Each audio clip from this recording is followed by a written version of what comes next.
Dune. This film is directed by Denis Villeneuve and written by Eric Roth, John Spates, and the director himself.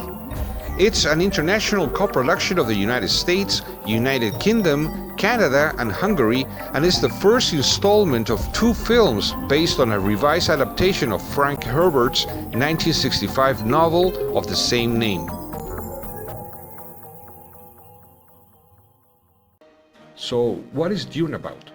The rigid feudal structure of the empire of the known universe, led by an emperor, Shaddam IV, confronts the rise of a messianic leader in the key planet of its interplanetary economy, known as Dune, or Arrakis, where it exists the only known source of the spice, or melange, a drug that expands the mind and it permits interplanetary flights, thus allowing for the very existence of the empire. Whomever controls Arrakis will control the known universe. Like many of you, we were looking forward to watching this new version of Dune since last year, and truth be told, it has disappointed us. It's far from being spectacular. The way they present the story in this new adaptation is just as complicated for the viewers if they have not read the novel. The 1984 version was criticized for the same reason, for being confusing, not easy to follow, since the producers back then did not explain from the beginning what the story was about, and they had subtle ways of doing so from the start, and they did not.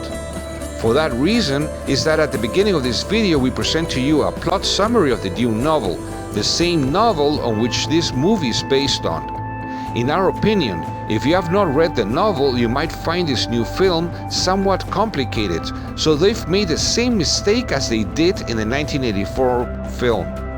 Of course, there are differences between the two versions, and they have avoided introducing too many elements that in the 1984 film confused the viewer even more, as for example, they omit to explain what the spice or melange really is.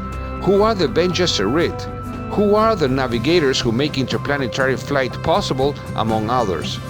Obviously, they have done it because this is only the first part of the novel and decided to make two Dune movies instead of just one. As for the cinematography, scenography, special effects, set designs, soundtrack, costumes and makeup, these aspects are all good in the new film, but as we say, they are not amazing.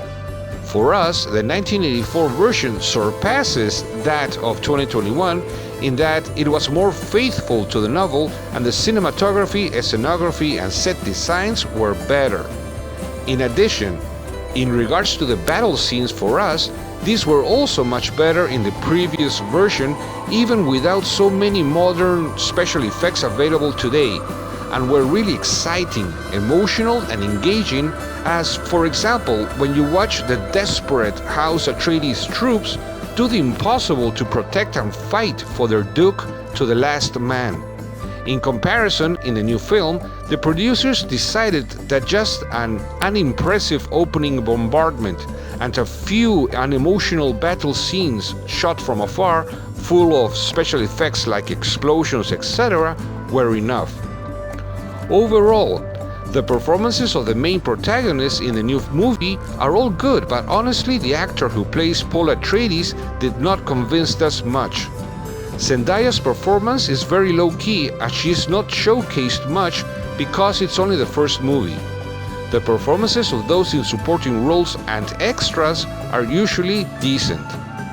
So, because it's at least a movie that entertains you, it's interesting, and because we have read the novel, we give it 3 stars out of 5.